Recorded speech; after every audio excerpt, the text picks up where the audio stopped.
Polynesian Sacred Traditions, a complete deep dive. Personal reading series Halagricity, May 2026. Origins, Cosmology, Mythology, Ritual, and the Sacred Geography of Oceania. From the Lapita potters who first crossed the open Pacific to the navigators who read stars, swells, and birds to find islands invisible beyond the horizon, Tangaloa shaped the world from the sky. Maui pulled islands from the sea and snared the sun. Hikule'o guards the spirit world of Pulotu. The Tu'i Tonga Empire extended sacred authority across 50,000 square miles of the Pacific. Mana, the sacred power that flows through everything. Contents. Introduction, the largest cultural domain on Earth. Part 1. The Lapita people, origins of all Polynesian civilization. Part 2. Lapita archaeology, the evidence. Part 3. The Polynesian triangle, boundaries of the sacred domain. Part 4. The language of the sacred, Proto-Polynesian cosmology. Part 5. Mana, the central sacred force. Part 6. Tapu, the sacred restriction system. Part 7. Noah, the complementary principle. Part 8. The Tongan sacred universe. Part 9. Tangaloa, the sky god and creator. Part 10. Maui, the heroic demigod. Part 11. Hikule'o, guardian of Pulotu. Part 12. The Ha lineages, divine ancestry as political reality. Part 13. The Tu'i Tonga Empire, sacred kingship at sea. Part 14. The Tu'i Tonga's sacred role. Part 15. The Inasi, the sacred first of fruit ceremony. Part 16. The Kava ceremony, complete structure and sacred meaning. Part 17. The Tongan relationship with Uvea, Futuna, and Samoa. Part 18. Haumoa, the Tongan relationship with Samoa. Part 19. Hawaiian cosmological chant, the Kumulipo. Part 21. The Hula. The Hula, sacred movement as cosmological record. Part 22. The Hula, sacred movement as cosmological record. Part 24. The meeting house as sacred ceremony as living force. Part 27. Part 28. Samoan way as sacred tradition. Part 31. The Fa'a Samoa, the sacred practice. Part 32. Part 34, 35. Polynesian tattoo as sacred biography. Polynesian tattoo and the living web is the largest cultural domain in human history by geographic extent. A triangle connecting Hawaii in the north, New Zealand in the southwest, and Easter Island in the southeast, encompassing approximately 10 million square miles of the Pacific Ocean. Within this immense space, the Polynesian peoples, sharing a common ancestral origin, related languages and related sacred traditions, built one of the most extraordinary civilizations in human history, a civilization defined not by monuments on land, but by mastery of the open ocean, by the ability to navigate thousands of miles of featureless water using only stars, swells, birds, and intimate knowledge of the Pacific's complex natural systems. The sacred traditions of Polynesia are not separate from this navigational achievement. They are its spiritual foundation. The gods who shaped the world, the demigod who fished up islands and snared the sun, the spirit world, the system of sacred power and sacred restriction, all of these sacred concepts directly governed the practice of navigation, the conduct of war and diplomacy, the organization of society, and the specific relationship between the living community and the divine world that sustained them. This deep dive incorporates a crucial layer, often missing from popular treatments: the historical and archaeological context of the Lapita culture as the common ancestor of all Polynesian peoples, the specific political and sacred geography of the Tu'i Tonga Empire as the most powerful expression of Polynesian sacred kingship, and the euhemeristic dimension that the commenter at JMJM raises, the recognition that figures like Hikule'o, Maui, and Tangaloa may encode the memory of actual historical navigators and chiefs whose deeds were so extraordinary that subsequent generations understood them as divine. The Lapita people, origins of all Polynesian civilization. Every Polynesian person, every Hawaiian, every Maori, every Tongan, every Samoan, every Cook Islander, every Tahitian is descended from the Lapita people. We're a prehistoric seafaring people who spread across the southwestern Pacific, approximately 3,000 forms of the languages, sacred traditions, agricultural practices, and navigational knowledge that all Polynesian cultures subsequently elaborated. Who the Lapita were. The Lapita were a Southeast Asian-derived people who entered the Pacific through island Melanesia approximately 1600 BCE and rapidly moved eastward, reaching Vanuatu and New Caledonia by 1300 BCE, Fiji and Tonga by 1200 to 1000 BCE, and Samoa shortly thereafter. They carried a distinctive ceramic tradition, agricultural knowledge, domesticated animals, and the specific canoe building and navigational technology that made long-distance open ocean voyaging possible. The Lapita in Tonga, the most important archaeological record. Tonga has some of the richest Lapita archaeological sites in all of Polynesia. The Lapita sites of the Lapita Islands preserve evidence of the earliest Polynesian settlement in the Pacific and the specific cultural forms from which all subsequent Polynesian sacred traditions descended. Hikule'o, the most significant Lapita site in Tonga, a sand spit at the entrance to Whangauta Lagoon on Tongatapu's eastern coast. Archaeological excavation at Hikule'o has produced the most complete Lapita ceramic sequence available anywhere, allowing scholars to trace the development of Lapita material culture from approximately 2800 BP through the transition to post-Lapita forms. Hikule'o is understood as one of the founding settlements of what would become the Tu'i Tonga's sacred heartland. The Lapita Polynesian transition, the transformation from Lapita culture to recognizably Polynesian culture, occurred in the Tonga Samoa region approximately 2800 to 2500 years ago.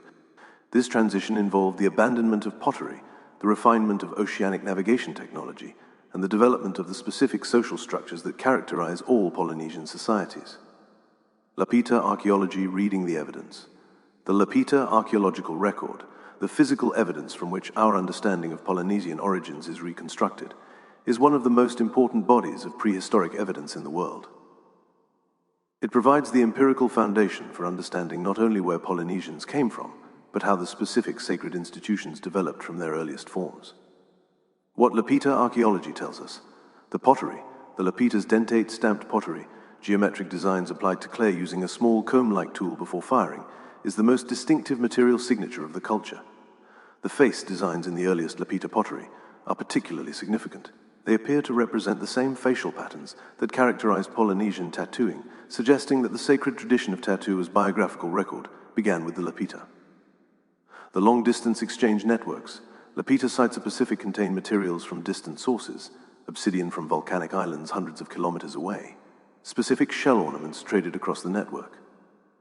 This evidence documents the existence of long-distance exchange networks before the period of the Pacific's first settlement, establishing that long-range sailing and the maintenance of relationships across oceanic distances was a foundational feature of the culture from which Polynesia emerged. The human remains, Lapita burial sites, particularly in the Bismarck Archipelago, have produced human remains that genetic analysis has linked specifically to island Southeast Asia, rather than to the Melanesian populations already living in the areas the Lapita passed through. This confirms the genetic picture. Polynesian ancestry traces primarily to Taiwan origin seafarers who moved through Melanesia without significant admixture before entering the open Pacific. The oldest stonework, the commenter at JMJM, references the oldest stonework in ancient Tonga, almost certainly referring to the trilithon Amunga Maui on Tongatapu. This coral limestone structure is associated with the 11th Tu'i Tonga Tu'i and may have served as an astronomical marker for the solstice and equinox. The Polynesian Triangle, a sacred geography. The Polynesian Triangle is a geographic concept describing the outer boundaries of Polynesian cultural distribution: Hawaii in the north, Aotearoa, New Zealand in the southwest, and Rapa Nui, Easter Island in the southeast. Within this triangle, all cultures speak languages of the Polynesian language family, share the foundational sacred concepts, and trace their ancestry to the common Lapita origin in the Tonga Samoa region. The Polynesian settlement sequence. Western Polynesia 1000 to 3000 BCE, the foundational region where the Lapita Polynesian transition occurred, where the Tu'i Tonga Empire later arose, and from which all subsequent Polynesian settlement of the Pacific was launched. Eastern Polynesia, approximately 300 to 800 CE, the Marquesas Islands are believed to be the jumping-off point for the settlement of the most distant Polynesian islands. The specific sequence of island settlement is debated, but the Marquesas Cooks/Society Islands region is the likely origin of Hawaiian, Maori, and Rapa Nui settlers. Hawaii, approximately 300 to 606, by Polynesian voyagers, approximately 1,700 years ago, one of the most extraordinary long-distance navigational achievements in human history, reaching islands 2,000-plus miles north of the nearest known Polynesian settlements. Aotearoa, New Zealand, approximately 1200 CE, the last major landmass settled by human beings, reached by Polynesian voyagers approximately 700 years ago. Rapa Nui, Easter Island, approximately 700 to 1200 CE, the most Eisenan 200 CE. The Maui construction tradition that followed represents one of the most concentrated expressions of sacred ancestor veneration in any tradition. Mana, the central sacred force of Polynesia. Mana is the foundational concept of the entire Polynesian sacred system, the sacred power or potency that flows through certain people, objects, places, and actions, distinguishing them from the ordinary and giving them their specific effectiveness in the world. Mana is not merely symbolic, it is understood as a real force that produces real effects. The chief who has mana wins battles, attracts followers, and maintains the people's prosperity. The chief who loses mana loses all of these. What mana is and is not. Mana is not the same as virtue or moral goodness. The evil man who consistently succeeds demonstrates mana. His actions work in the world.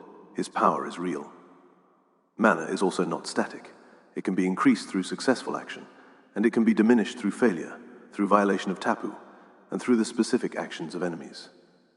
Managing one's mana, maintaining, defending, and increasing it, is the central practical concern of chiefly life. Mana's practical dimensions. Inherited mana. Chiefs receive mana at birth from their divine ancestry. The closer one's genealogical connection to the founding divine figure, the greater one's inherent mana.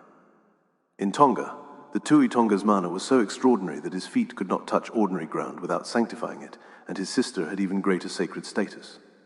Accumulated mana, through specific actions, successful war, successful navigation, the production of great feasts, the construction of great monuments, the performance of specific sacred ceremonies, a chief's mana can be increased beyond what inheritance provided. Transferred mana. Mana can be transferred through ritual, through the use of sacred objects, through the specific ceremonies of investiture. When a new chief receives the sacred objects of office, the mana of the office transfers to them. Mana in objects. Specific objects accumulate mana through their history and use. A weapon used in many victories has mana. A canoe that has navigated successfully across the open ocean has mana. These objects are treated as sacred, and their physical condition is maintained with the care due to a living sacred presence.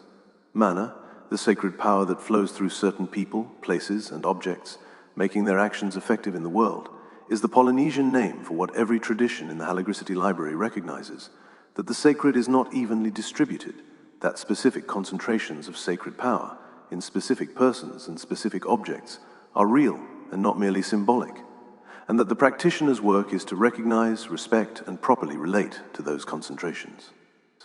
Ash, Ndwaifri, Chi, Prana, and Mana. The Pacific Ocean gives it its own specific character. Mana must be continuously demonstrated, continuously defended, and continuously extended to remain real. Tapu, the sacred restriction system. Tapu is the complementary concept to mana, the system of sacred restrictions that protects the sacred from contamination by the ordinary. Where mana is the active, positive sacred force, tapu is the protective system that maintains the sacred's integrity by separating it from what would diminish or contaminate it. How tapu works.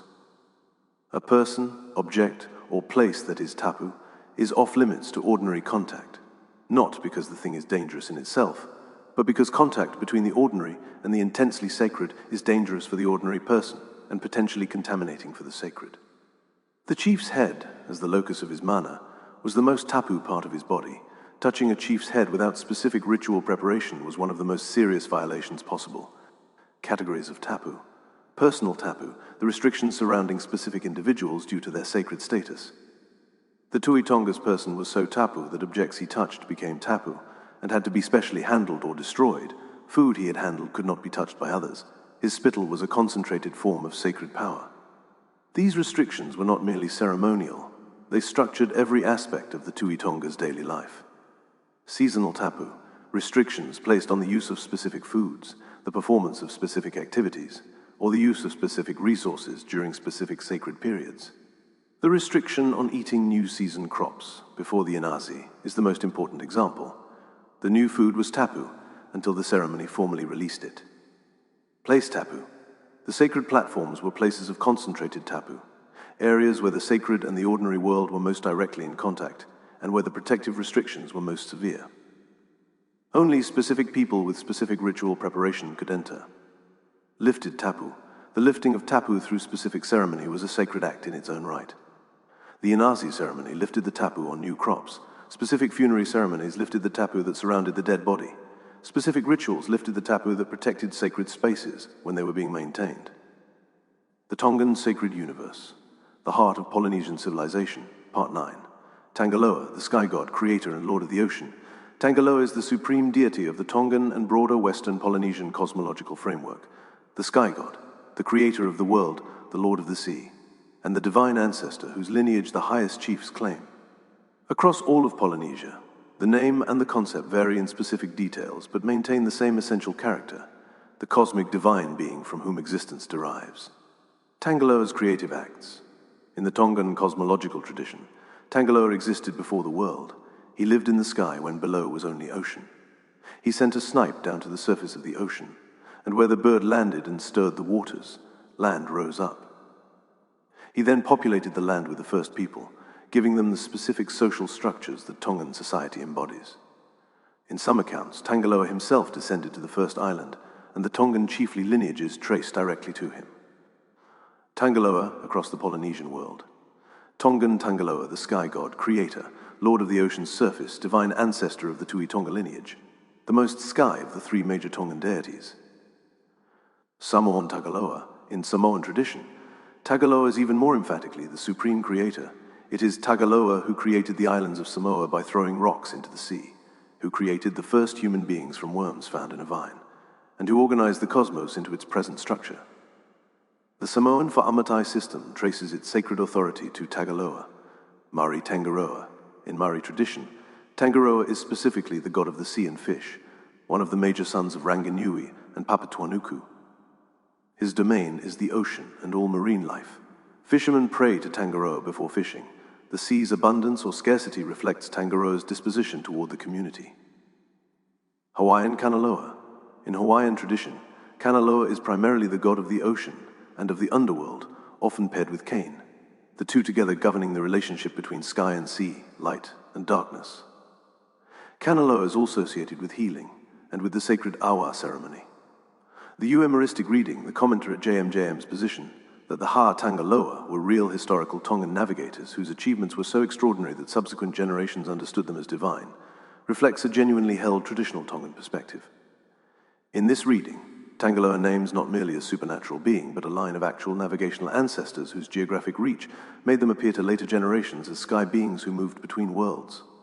Maui, the heroic demigod who remade the world. Maui is the most widely known and most universally present figure in all of Polynesian sacred narrative.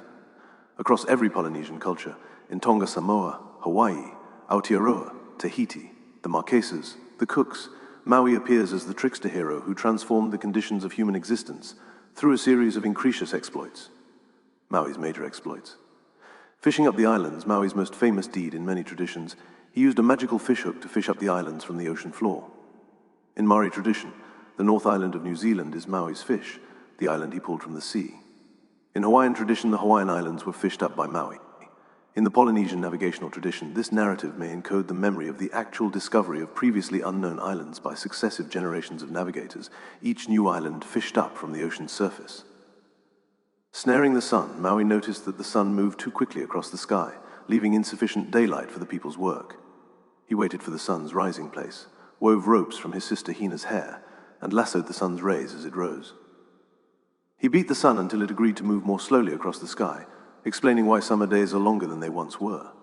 This narrative establishes Maui as the one who shaped time itself. Bringing fire, Maui obtained fire from the ancestor of all fire by a combination of trickery and near-death confrontation. He obtained the secret of fire-making and brought it to humanity. The attempt at tea immortality, in most versions of the Maui narrative, his final exploit, attempting to pass through the sleeping goddess of death to bring immortality to humanity, ends in his death. His death completes the narrative. The hero who remade the world could not unmake death. The euhemeristic dimension, in Tonga, the Ha Maui is understood as the lineage of a specific line of navigational chiefs, actual historical figures who explored the Pacific, discovered new islands, mapped the seasons through astronomical observation, and whose exploits were so extraordinary that subsequent generations understood them as demigod acts. This reading does not diminish the narrative, it deepens it, connecting the myth to actual human achievement. Hikule'o, guardian of Pulotu and lord of the spirit world. Hikule'o is the most distinctively Tongan of the three major sacred figures. A deity specific to the Tongan tradition, whose primary domain is Pulotu, the Tongan spirit world. While Tangaloa governs the sky and ocean, and Maui transformed the physical world, Hikule'o governs the relationship between the living and the dead, the most intimate and most daily sacred concern of ordinary Tongan life. Pulotu, the Tongan spirit world. Pulotu is the Tongan afterlife realm, understood as an island to the west of Tonga in the direction of the setting sun. In Tongan cosmology, the souls of the dead travel west at death to reach Pulotu, where they continue an existence parallel to earthly life. The specific direction and the specific geography make Pulotu one of the most spatially precise spirit world concepts in any tradition. Hikule'o's sacred character. The tail, Hikule'o is depicted with a tail, a distinctively unusual anatomical feature for a divine being in any tradition. The tail's specific significance in Tongan sacred thought is not fully documented in the public scholarly record, but it has been consistently associated with Hikule'o's character as a being who belongs to the liminal realm between ordinary existence and the spirit world. The tree of Pulotu, Hikule'o, is specifically associated with a sacred tree in Pulotu, the tree at whose roots the souls of the dead must appear. This tree is the specific location of the encounter between the dead soul and Hikule'o's judgment of its worthiness for full Pulotu status.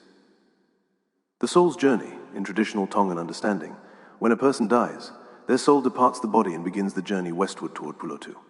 Chief souls, whose mana provides the power for the journey, make it to Pulotu relatively directly. The souls of ordinary people may linger near the grave, may return to haunt the living, and may face more difficulty in the journey. Hikule'o and living relationship. Unlike many underworld deities, Hikule'o is understood as potentially accessible to the living through specific sacred practices, trance, ceremony, and the mediation of specific sacred practitioners. This living relationship with the Lord of the Dead is central to Tongan ancestor veneration practice. Part 12. The Ha lineage's divine ancestry as political reality. The commenter at JMJM uses the prefix Ha, with the names of the major Tongan sacred figures, Ha Maui, Ha Tangaloa. This usage reflects a specific and sophisticated Tongan understanding of the relationship between divine beings and human lineages. In Tongan sacred political thought, the great gods are also the ancestral founders of specific human lineages, and those lineages claim, not metaphorically but as literal genealogical fact, descent from the divine figure whose name they carry. The Ha'a system and its political implications. Ha Tangaloa, the lineage claiming descent from Tangaloa, in the Tu'i Tonga system, this is the highest sacred lineage, the one from which the Tu'i Tonga himself derives his most fundamental sacred authority. The Tu'i Tonga's claim to be the son of Tangaloa is the sacred foundation of the entire Tu'i Tonga Empire's political authority. Ha Maui, the Maui lineage, the navigational chiefs, whose specific expertise in ocean voyaging and island discovery made them the primary agents of the Tu'i Tonga Empire's geographic expansion. The Ha Maui's navigational knowledge, their specific ability to fish up new islands, was the practical foundation of the empire's reach. Ha Hikule'o, the Hikule'o lineage, the specialists in the sacred relationship with Pulotu, the practitioners who mediated communication between the living Tu'i Tonga and the ancestral spirits in the spirit world. Their specific sacred knowledge, the songs, the ceremonies, the knowledge of Pulotu's geography, was essential to the proper conduct of Tongan ancestor veneration. The euhemeristic significance, when at JMJM says the Ha Maui and Ha Tangaloa, did not literally come from the sky. They are making the specific claim that these figures were historical navigators and chiefs, real human beings whose extraordinary abilities were so far beyond ordinary human experience that subsequent generations, using the only categories available to them, encoded their achievements in divine language. This is the euhemeristic reading applied to Tongan sacred history, the Tu'i Tonga Empire sacred kingship across the Pacific. The Tu'i Tonga Empire, the maritime political and sacred network centered on the Tu'i Tonga that reached its height approximately 1200 to 1500 CE, was the most extensive expression of Polynesian political organization in the Pacific. At its peak, the Tu'i Tonga's sacred authority and political influence extended across a vast Pacific network, including Tonga, Samoa, Fiji, Rotuma, Niue, Tokelau, Futuna, Uvea, and parts of the Melanesian islands to the west. The nature of the empire. The Tu'i Tonga Empire was not an empire in the Roman or British sense. It did not maintain standing armies across its territory or extract tribute through administrative bureaucracies. It was rather a network of sacred and political relationships maintained through regular ceremonial exchanges, marriage alliances, navigational superiority, and the specific sacred authority of the Tu'i Tonga's lineage. The Tu'i Tonga Empire's geographic extent, Tonga, Tongatapu, Ha'apai, Vava'u, the Niuas. The architectural expression of the empire's sacred core includes the Hamunga Maui Trilithon, the Langi, and the specific sacred geography of the Mua Ceremonial Center. Samoa. The Tongan term for Samoa is Hamoa, the relationship between Tonga and Samoa was one of the most complex in the Pacific. While Samoa was never fully under Tu'i Tonga political control, the Tongan sacred and cultural influence on Samoa was profound. The commenter's distinction between Haumoa Hihifo and Haumoa Hahak reflects the specific Tongan geographic terminology for the Samoan archipelago. Uvea and Futuna, these islands, lying between Tonga and Samoa, came most completely under Tu'i Tonga influence. Their chiefly traditions, their ceremonial forms, and their specific sacred institutions show the strongest Tongan imprint of any non-Tongan island group. The Tongan presence in Uvea and Futuna was so complete that Tongan was the language of the chiefly class there for centuries. Fiji, the western boundary of the Tu'i Tonga network, the relationship between Tonga and Fiji was one of exchange, intermarriage, and mutual influence rather than political subordination. Much of the material wealth that circulated through the Tu'i Tonga's exchange network came from Fiji. The empire's decline, the Tu'i Tonga political authority declined after approximately 1500 CE, when a series of political reforms divided the sacred and secular roles. The Tu'i Tonga retained sacred authority, while the Tu'i Ha'atakalawa, and later the Tu'i Kanakupulu, took over practical governance. The final Tu'i Tonga died in the early 19th century. The Inazi, the sacred first of fruits ceremony. The Inazi is the most important ceremonial event in the traditional Tongan sacred calendar, the annual ceremony in which the first fruits of the new harvest were brought from across the Tu'i Tonga's network to Tongatapu and presented to the Tu'i Tonga in a ceremony that simultaneously acknowledged the Tu'i Tonga's sacred authority over the land's fertility, lifted the tapu on eating the new crop, demonstrated the extent of the Tu'i Tonga's political network, and renewed the sacred relationship between the Tu'i Tonga and Tangaloa that made the land's fertility possible. The Inazi, structure and sacred significance. The collection throughout the Tu'i Tonga network, the first yams of the harvest were set aside, tapu, not to be eaten until after the Inazi. Chiefs from across the network were obligated to bring tribute to Tongatapu for the ceremony, specifically yams and other first fruits, but also fine mats, bark cloth, and specific rare items from each region. The procession at Tongatapu and was assembled in the Mua Ceremonial Center, the sacred complex on Tongatapu's eastern side that contained the Tu'i Tonga's residence and the great Langi burial mounds. The processional arrangement of the tribute carriers reflected the exact political hierarchy of the Tu'i Tonga network. Who stood where, who presented first, who was closest to the Tu'i Tonga, was a precise map of the empire's political geography. The Tu'i Tonga's reception, the Tu'i Tonga received the tributes in a state of elaborate tapu. His person was so sacred that specific protocols governed every aspect of his participation. The food offerings were first directed to the Tu'i Tonga's supernatural ancestors before being redistributed in the massive feast that closed the ceremony. The feast and redistribution, the great feast that followed the Inazi ceremony, was the most vivid expression of the Tu'i Tonga's role. What came in as tribute went back out as generous redistribution, demonstrating that the Tu'i Tonga's role was not mere extraction, but the sacred mediation of abundance. The one who could receive everything and give everything back was demonstrating the highest possible manner. The kava ceremony, complete structure and sacred meaning. The kava ceremony is the most widespread and most enduring ceremonial practice in Polynesia, a ritual preparation and communal consumption of a drink made from the root of the kava plant that has been practiced continuously since the Lapita period, and that remains central to formal occasions, diplomatic meetings, funerals, and sacred ceremonies across Tonga, Samoa, Fiji, and Vanuatu to the present day. The sacred significance of kava. Kava is understood not merely as a psychoactive drink, but as the sacred medium through which the human and divine worlds are connected in formal ceremony. The kava bowl is the cosmic center of the ceremony. The order in which participants receive the kava is the precise enactment of the social and sacred hierarchy, and the specific prayers that accompany each serving acknowledge the divine beings whose presence the ceremony invites. The Tongan kava ceremony, complete sequence. The setting, the ceremony is conducted in the fail of the host, with participants seated in a circle around the central kava bowl. The tanoa's placement is sacred. The specific orientation of its cord marks the ceremony's hierarchical structure. Step 1, the grinding or pounding. The kava root is pounded to produce the fibrous paste from which the drink is prepared. The person who prepares the kava has a specific ceremonial role and must handle the preparation with the precision appropriate to a sacred act. Step 2, the mixing. The pounded kava is placed in the tanoa and water is added. The tua kneads and strains the kava through a fiber strainer, passing the liquid through the fibers repeatedly until it is properly mixed. Step 3, the straining and clearing. The liquid is strained until it is clear. The specific texture and clarity of the prepared kava is a matter of ceremonial importance. The tua's skill is judged by the quality of the preparation. Step 4, The announcement, the Tu's announces that the kava is ready, a specific call that formally opens the serving phase of the ceremony. Step 5, the first serving. The first cup is served to the highest-ranking participant. In traditional ceremony, the serving sequence is the exact expression of the social hierarchy. To receive the first cup is to be acknowledged as the highest in rank. The server claps once before presenting the cup, and the recipient claps once before drinking. Step 6, the recipient's acknowledgement. After drinking, the recipient claps 3 times and says, acknowledging both the kava's quality and the ceremony's proper conduct. The empty cup is returned to the tua. Step 7, subsequent servings. Each participant is served in sequence according to their rank. The ceremony proceeds through all participants, sometimes for multiple rounds. The conversation that accompanies the kava ceremony is as important as the kava itself. Formal deliberations, dispute resolutions, greetings of new arrivals, and strategic discussions all take place in the kava circle. Step 8, the closing. The ceremony closes when the tanoa is empty, or when the host declares it finished with specific prayers of thanksgiving to the divine beings whose presence sanctified the gathering.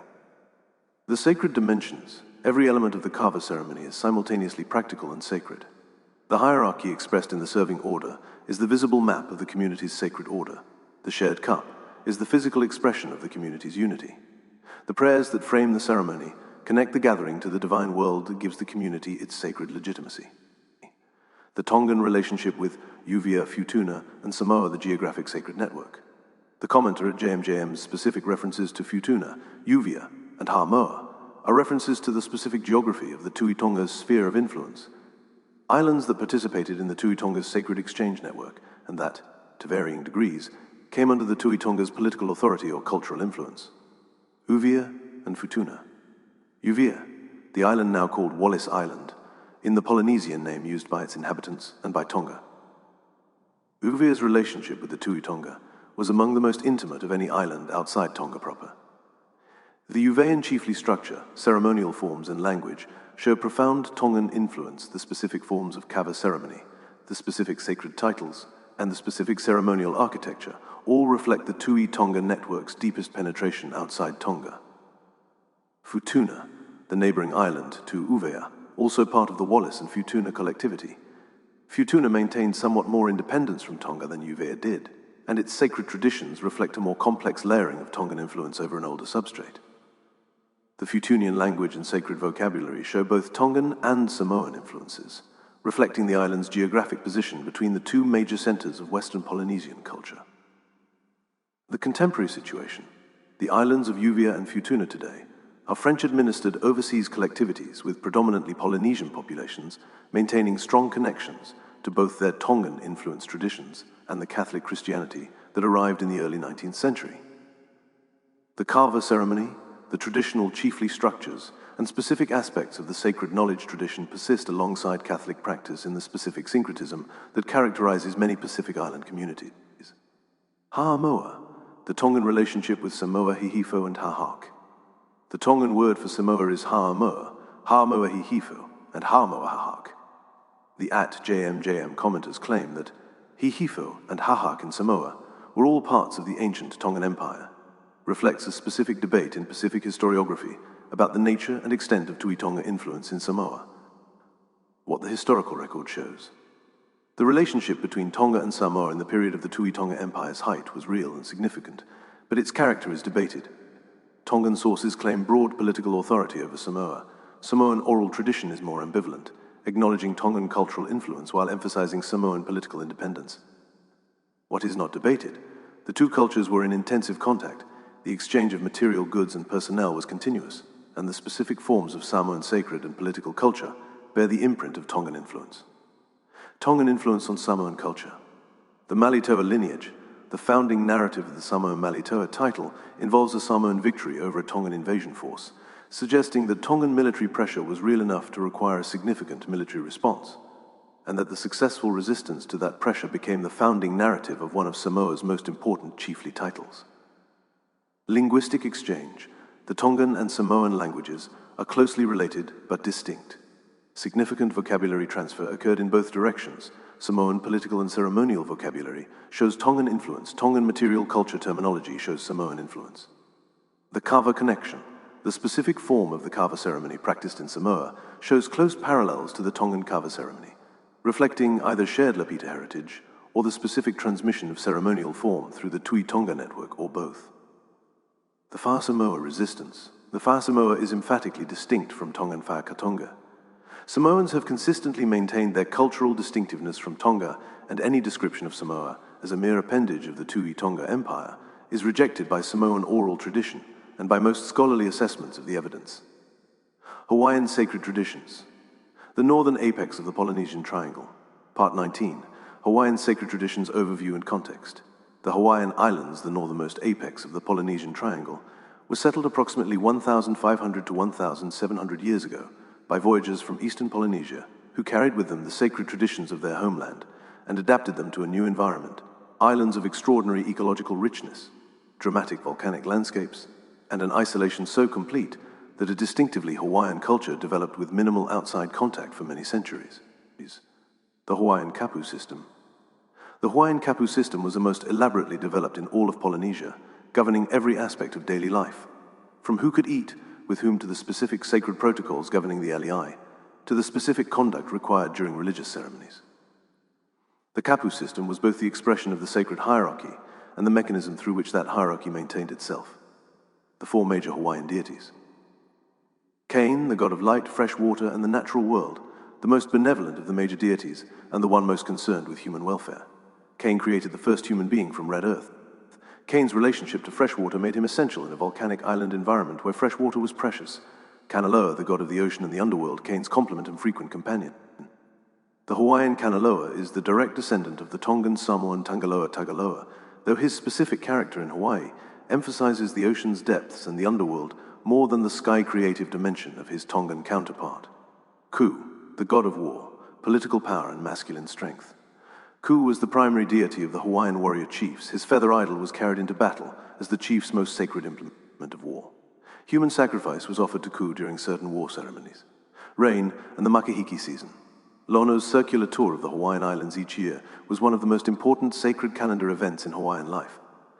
The arrival of Captain Cook in 1778 during the Makahiki season, sailing on a course that replicated Lono's traditional circuit, contributed to the complex of events surrounding his initial reception and subsequent death. The Kumulipo, the Hawaiian cosmological chant. The Kumulipo is the greatest Hawaiian sacred text, a 2002-line creation chant that traces the origin of the universe from darkness through the emergence of light, the creation of life, and the genealogies of the Hawaiian chiefly lineages from their divine origins to the historical present. It is simultaneously a cosmological text, a biological classification system, and a royal genealogy. The Kumulipo's structure, the 16 sections. The Kumulipo is organized into 16 sections, each called a wa. The first 8 wa describe the darkness of the primordial period, tracing the evolution of life from the simplest organisms. The second 8 wa describe the period of light, tracing the genealogies of the human world. The evolutionary sequence, the Kumulipo's ordering of life, forms from simple to complex, beginning with corals and sea worms, progressing through fish, birds, and land animals to humans, has been noted by scholars as a proto-evolutionary schema that may reflect centuries of careful natural observation by Hawaiian practitioners. The genealogical function, the Kumulipo was composed for the High Chief Ka Mamau in approximately the 1700 CE, tracing his genealogy from the first beings of the primordial darkness to his own person, establishing his divine authority through the completeness of the genealogical chain. This is manner-made textual. The more complete and the more ancient your genealogy, the greater your inherent sacred authority. The hula sacred movement as cosmological record. The hula is the Hawaiian sacred dance tradition, a system of choreographed movement, chant, and percussion that serves simultaneously as performance art, devotional practice, historical record, and cosmological enactment.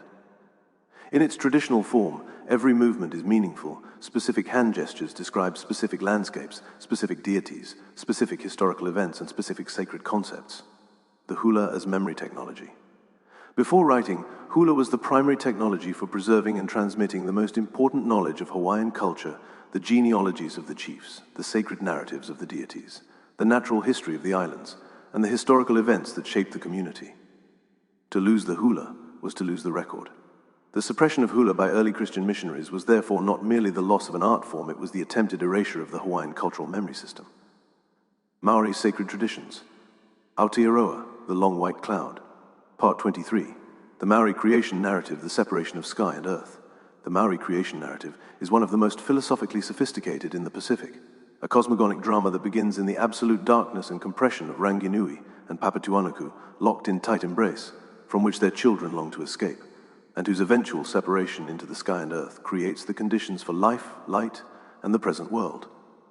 The creation narrative, key episodes. The primordial darkness in the beginning was Te Kore, then Te Po, then the tight embrace of Ranginui and Papatuanuku. Their children, the Atua, existed in the darkness between their parents' bodies, seeking escape. The debate, the children debated what to do. Some, like Tu, wanted to kill their parents. Others wanted to separate them. Tain proposed separation to push Ranginui upward into the sky and allow Papatuanuku to lie flat as the earth. After debate, Tain's proposal was adopted. The separation, Tain pushed his father upward with his legs, separating sky from earth, the act that created the space in which light, life, and the human world could exist. Even today, the rain and the morning mist express their ongoing grief at the separation. Tain's subsequent acts. Tain created the first trees, the first birds, and eventually the first human being, fashioning the form of a woman from red earth and breathing life into her. Their descendants are the Maori people. Maui in the Maori tradition, the Maui, Te Maui Tiki Tiki Ataranga, is the same demigod figure who fished up New Zealand, snared the sun, and sought immortality through the goddess of death Nui Tepo. His death at her hands established the mortality of all human beings. The haka, sacred ceremony as living force. The haka is the Maori ceremonial form combining chant, stamping, tongue protrusion, and vigorous body movement performed for many purposes, but always as a concentrated expression of mana, of collective sacred force, and of the specific relationship between the performing group and the spiritual powers they invoke. The haka as sacred technology. The haka is not a dance in the Western sense of aesthetic expression for an audience's pleasure. It is a sacred ceremony that does something. It concentrates the collective mana of the group performing it and directs that mana toward a specific purpose. The most famous contemporary haka was composed by the chief Te Roparaha, approximately 1820 CE, as a celebration of his survival from enemies. It is simultaneously a historical account, a prayer of gratitude to the divine beings who protected him, and a declaration of restored mana. Types of haka and their sacred functions. Haka taparahi, performed by men standing without weapons, used for welcoming visitors, for celebrations, and for general expressions of mana. The kamataka is of this type. Peru, performed with weapons, jumping from the ground during the performance, historically performed before battle to intimidate enemies and concentrate the warriors' collective mana for the fight. Haka tangi, performed at funerals and in grief. The haka's power to express concentrated emotion is used to honor the dead and to help the community process collective grief. Njeri, a brief, very intense haka, without set choreography, performed to express extreme emotion or to call upon the divine powers in a moment of great need. The meeting house, the sacred cosmos, as architecture. The Maori Warenui is one of the world's most complete examples of sacred architecture as cosmological model. Every element of its structure, from its orientation to its carved figures to its specific proportions, is a specific representation of the sacred universe and of the community's relationship to the divine and ancestral worlds. The Warenui as sacred body. The ancestor's body. The Warenui is understood as the body of the ancestor after whom it is named, typically the most significant ancestor of the hapu that built it. The ridgepole is the ancestor's spine. The rafters are the ribs. The front gable is the ancestor's face. The barge boards are the ancestor's arms, spread in welcome. The carvings. Every carved figure in the Warenui represents a specific ancestor or sacred being. The full complement of carvings constitutes a three-dimensional genealogy of the hapu, narrating the specific sacred history from the creation narrative to the present in carved form. Reading the carvings of a Warenui is reading the hapu's entire sacred history. The orientation, the Warenui faces east, toward the rising sun, toward the original homeland. This orientation connects every gathering in the Warenui to the direction of the ancestors. The threshold, the doorway of the Warenui, is the most sacred threshold in Maori architecture, the boundary between the tapu space of the marae outside and the noa space inside. The specific ceremonies for crossing this threshold are among the most important in Maori ritual life. The Whasamoa, the Samoan way, as sacred practice. The Whasamoa is the comprehensive system of Samoan social, political, and sacred practices. The specific form that sacred life takes in Samoa, shaped by the same Lapita ancestry as all Polynesian culture, but expressing specific Samoan elaborations that distinguish it from both the Tongan and Hawaiian forms of the shared tradition. The Wha Samoa's sacred dimensions. The Wha Matai, Samoan social organization, centers on the Matai, the chiefs who govern the extended family group. The Matai system is the sacred political structure through which Samoan society is organized. The Matai's authority is both social and sacred, deriving from their genealogical connections to the founding divine figures. The Tula Whale, one of the most distinctive elements of Samoan sacred political culture, the orator chiefs, whose specific function is to speak on behalf of the high chiefs in formal ceremonial contexts. The Tula Whale's oratory is a sacred technology in its own right. The proper words spoken in the proper form with the proper genealogical authority have the power to create and dissolve social realities. The Ifoga, the most dramatic Samoan ceremonial form for the outside world, a formal act of submission and apology in which the offending family crawls to the home of the offended family and lies prostrate under fine mats, remaining in that position until the offended family accepts the apology. The Ifoga is simultaneously a political act, a sacred ceremony of relationship restoration, and a demonstration of the offending family's willingness to completely subordinate their manner to the process of reconciliation. The Wha Alaveve, the system of ceremonial obligations that connects Samoan families. Every significant life event triggers Wha Alavalav, the ceremonial exchange of fine mats, I toga, money and food. The Wha Alaveve system is the material expression of the sacred relationships that bind Samoan society together. Navigation is sacred, practice the ocean as sacred space. The most extraordinary achievement of Polynesian civilization was the deliberate, systematic settlement of the Pacific Ocean, the ability to sail thousands of miles across open water to find islands invisible beyond the horizon, using navigational knowledge so sophisticated that it could guide a canoe unerringly from Hawaii to Tahiti without instruments. This navigation was not merely a practical skill, it was a sacred practice, embedded in sacred knowledge systems and sustained by the specific relationship between navigators, their divine guides, and the ocean as a living sacred presence. The sacred knowledge of Polynesian navigation. The star compass. Polynesian navigators used a mental star compass, a complete mental map of the positions of approximately 150 to 200 named stars at their rising and setting points on the horizon at different times of year. This star compass allowed the navigator to maintain direction, even when clouds obscured individual stars, by tracking the general arc of starlight across the sky. The swell reading. The Pacific's deep ocean swells can be felt through the hull of a canoe as a specific quality of movement. Expert navigators learn to read these swells with their bodies lying on the canoe's hull to feel the direction and character of the swell, using this information to maintain heading when stars were invisible. Bird navigation. Specific birds travel specific migratory routes across the Pacific. The direction of bird flight in specific seasons indicated the direction of specific islands. The navigator who understood bird behavior could use it as a navigational instrument. Phosphorescence and cloud patterns. Islands create specific patterns in the surrounding ocean environment. Clouds tend to form over islands and remain stationary, while the navigator's cloud drifts. Phosphorescent streaks in the water may indicate the presence of an island's reefs. The specific color of the water changes near islands. Polynesian navigators learned to read all of these environmental signs. The sacred knowledge transmission. This navigational knowledge was held as sacred, transmitted only to specific families and individuals through specific apprenticeship processes, protected by tapu from casual disclosure, and understood as a gift from the divine beings who governed the ocean. The navigator's connection to Tangaloa was understood as the source of the specific sensitivity that made great navigation possible. The Marae Heiau, Ahu sacred platform complexes. The sacred platform complex, called Marae in eastern Polynesia and in the Tongan Samoan region, Heiau in Hawaii, Ahu in Rapa Nui, is the most widespread and most distinctive architectural form in Polynesian sacred culture. These open-air sacred spaces, typically consisting of a paved or cleared rectangular platform with a raised stone altar at one end, were the primary locations for community ceremony, for offerings to the divine beings, and for the exercise of chiefly sacred authority. The marae across the Pacific, the Tongan langi, the burial mounds of the Tu'i Tongas on Tongatapu, terraced stone platforms of extraordinary scale, the most elaborate being approximately 15 meters high. The langi at Moa are the physical remains of the sacred center of the Tu'i Tonga Empire and the most complete available archaeological expression of the Tu'i Tonga's sacred authority. Access to the langi was tapu. The chiefs buried within them continued to receive offerings and ceremonial attention long after their deaths. The Ha'amunga are Maui. the trilithon structure on Tongatapu, 3 massive coral limestone blocks erected by the 11th Tu'i Tonga Tuitatui, approximately 1200 CE. Scholarly analysis suggests it functioned as an astronomical marker for the solstice and equinox, allowing the Tu'i Tonga to maintain the sacred calendar with precision.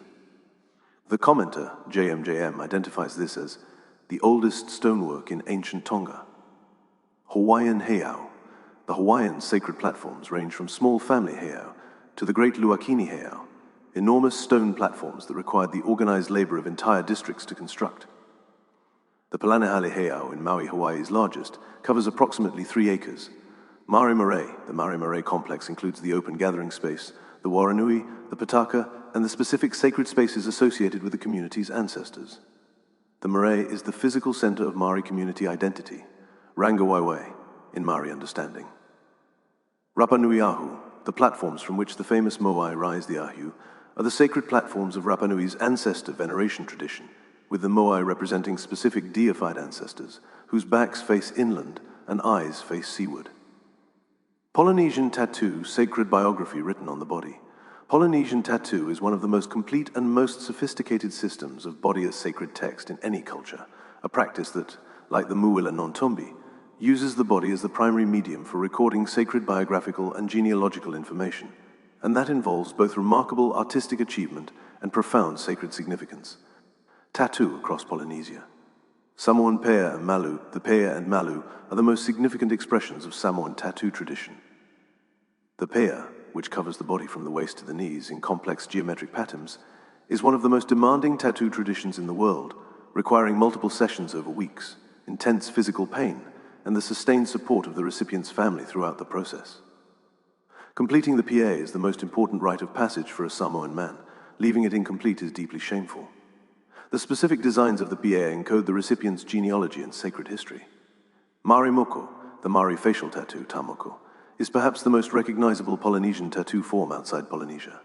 Each moko is unique to its wearer, encoding their specific genealogy, their tribal affiliations, their achievements, and their social rank. The moko was literally the person's identity document. In 19th century land transactions, Maori chiefs would reproduce their moko as their signature on legal documents. Marquesan tattoo. The Marquesas Islands produced the most elaborate and most complete tattoo tradition in eastern Polynesia. Full-body tattooing that covered every surface of the skin, with interlocking geometric patterns representing specific sacred concepts. A fully tattooed Marquesan male had essentially enclosed himself in a second sacred skin, the tattoo patterns constituting an entire sacred text worn on the body. The sacred significance, the word tatau, is related to the Polynesian concept of making something definite, of marking something as true and established. Tattoo in Polynesia is not decoration. It is the making permanent of what is true about the person, their ancestry, their identity, their sacred relationships. The haligricity lends mana, navigation, and the living web. Polynesian sacred tradition offers haligricity gifts of extraordinary relevance across multiple dimensions of the tradition's framework. Mana as the most operationally precise ancient understanding of sacred power as a real, manageable, and demonstrable force. The kava ceremony as one of the most complete available models of sacred communal gathering around a central shared medium. Polynesian navigation as the most extraordinary historical demonstration that sustained sacred relationship with the natural world produces practical capability of the highest order, and the Lapita origin story as the most complete available ancient model of sacred tradition, as a living, traveling, adaptable thing that does not lose its essential character as it crosses the largest ocean on Earth. Mana and the haligric sacred object. The Polynesian understanding of mana as a real, demonstrable, accumulating, and transferable sacred force, not merely symbolic, but producing actual effects in the world, is the most operationally precise parallel in the haligricity library to the haligric understanding of sacred objects, sacred practices, and sacred places as genuine concentrations of sacred power, rather than mere symbols. The medicine bundle that breathes, the MBRA that calls the ancestors, the sacred fire that has burned for 1200 years, all of these are mana concentrated in material form. The practitioner who works with them works with concentrated sacred force, not with metaphor. The euhemeristic dimension. The commenter at JMJM's euhemeristic reading of the major Polynesian sacred figures, the recognition that Tangaloa, Maui, and Hikule'o may encode the memory of actual historical navigators and chiefs whose achievements were so extraordinary that subsequent generations understood them as divine. is one of the most intellectually sophisticated approaches to sacred narrative available in any tradition. Halagricity holds a parallel position. The sacred narratives of every tradition in the library may encode genuine historical events, genuine human achievements, and genuine sacred experiences that the tradition's later development expressed in mythological language. The narrative is not less sacred for being rooted in history, it is more so. Ko au ko te moana ko au. I am the ocean.